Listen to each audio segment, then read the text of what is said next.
The Biggest Apple Ever by Stephen Kroll, illustrated by Jenny Bassett.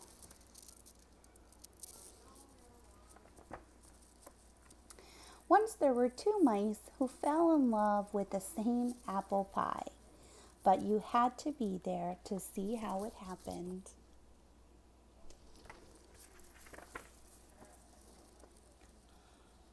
On opening day at Mouseville School, the principal, Mr. Mouser, made an announcement. We will be learning about apples this fall, and to get things started, we will have a contest. Whomever brings in the biggest apple to the teacher will win a special prize. The judging will take place on Friday. Good luck, everybody.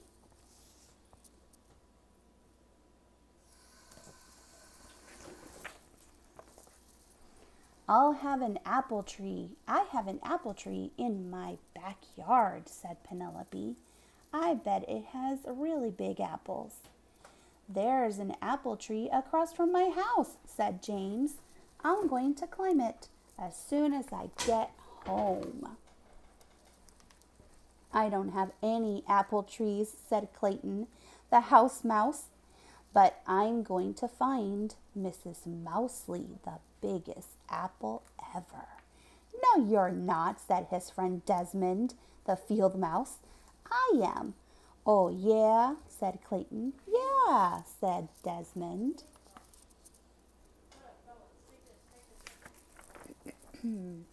All the way home on the school bus, Clayton and Desmond talked about the contest. Maybe I could grow an apple tree with really big apples, said Clayton. It takes too long, said Desmond. I heard Mrs. Mousley said 6 years. I'll think of something, said Clayton. So will I, said Desmond.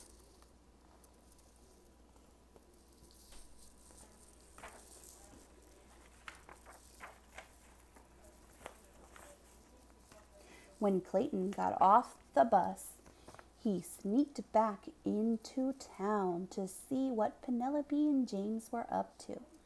Penelope had come down from her tree. She was carrying 2 tiny apples.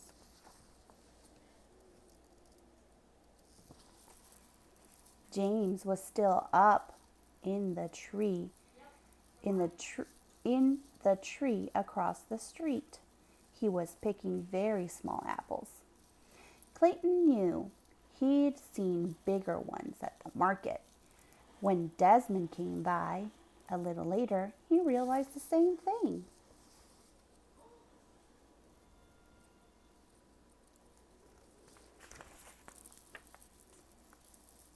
The next day at school, Penelope and James brought in their tiny apples. No one else had brought in any. Mrs. Mousley cleared her throat. Class, we have a lot of work to start this year, but because we are learning about apples and having an apple contest, we will go to Branley's orchard this afternoon. Everyone got very excited. I'm going to find the winning apple, said Clayton. I'm going to find the winning apple, said Desmond.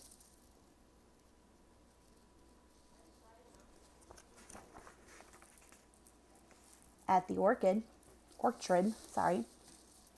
Mousley pointed out the different kinds of apples.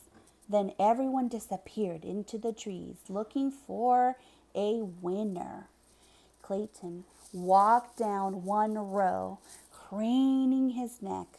Desmond walked down another row, craning his neck. When Clayton saw what he thought was a really big apple, it was a little too high to reach, but he stretched for it. Check out all of them. See this one up here? He is way up there looking for an apple. At that moment, Desmond saw the very same apple on the same branch. He reached for it too. They bumped heads and fell down. I think we should bring this apple in together, said Clayton. No one said we couldn't, said Desmond. That's a good idea. See the apple that they found?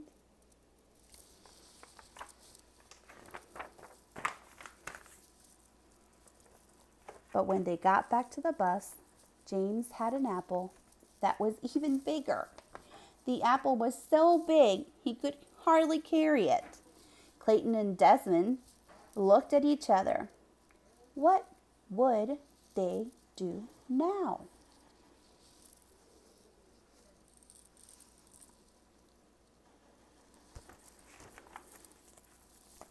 That night at dinner, Clayton explained the problem to his dad. Said Dad. Apples don't come in too many sizes. Do you think you'll find a bigger one? I don't know, said Clayton. Then maybe James will win the prize this time. It's okay if he does. Over at Desmond's house, Uncle Vermont said exactly the same thing.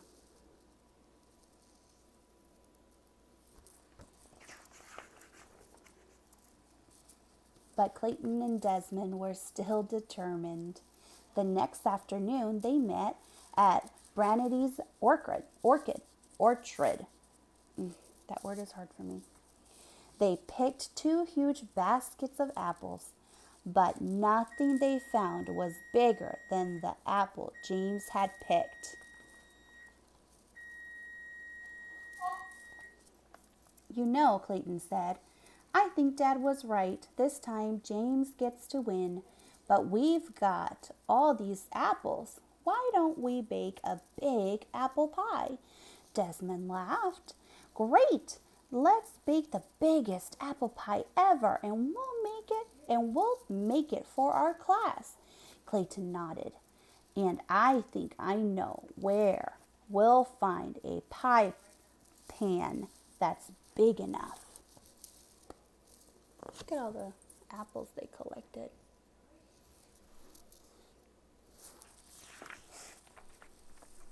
The following afternoon, Desmond arrived at Clayton's house with Uncle Vermont.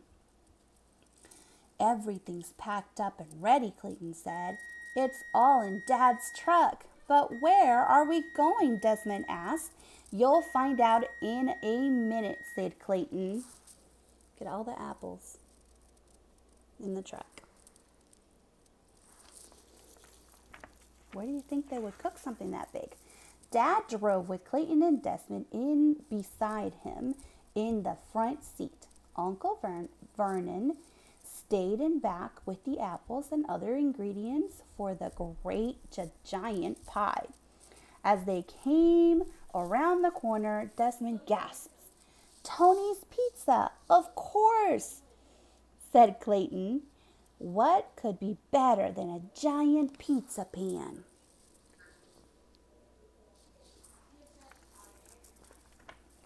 Mr. Tony greeted them at the door. Welcome, welcome. Are you ready to begin? And so they got to work, making the dough for the crust, kneading it, rolling out half into a big circle, and spreading it over a deep dish pan. Then everyone peeled and sliced the apples, mixing together the sugar and spices and spreading the rest of the dough on top. Wow, said Clayton and Desmond. When they were finished, wow, an hour, said Mr. Tony.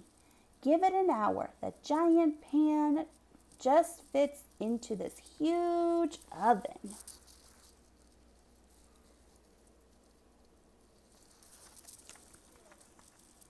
The next day was Friday. Who would have the largest apple? James, of course, and Mr. Mouser handed him the prize, a cheddar cheese apple. Mrs. Mousley looked surprised. Clayton, Desmond, nothing from you? The two of them grinned at the same moment. The classroom door flew open.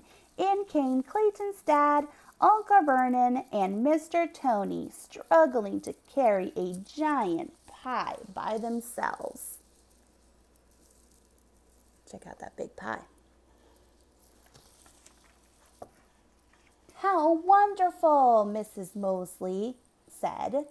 That's the biggest pie ever.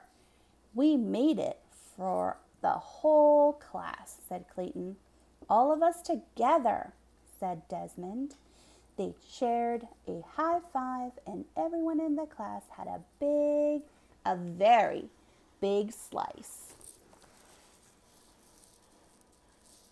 The end.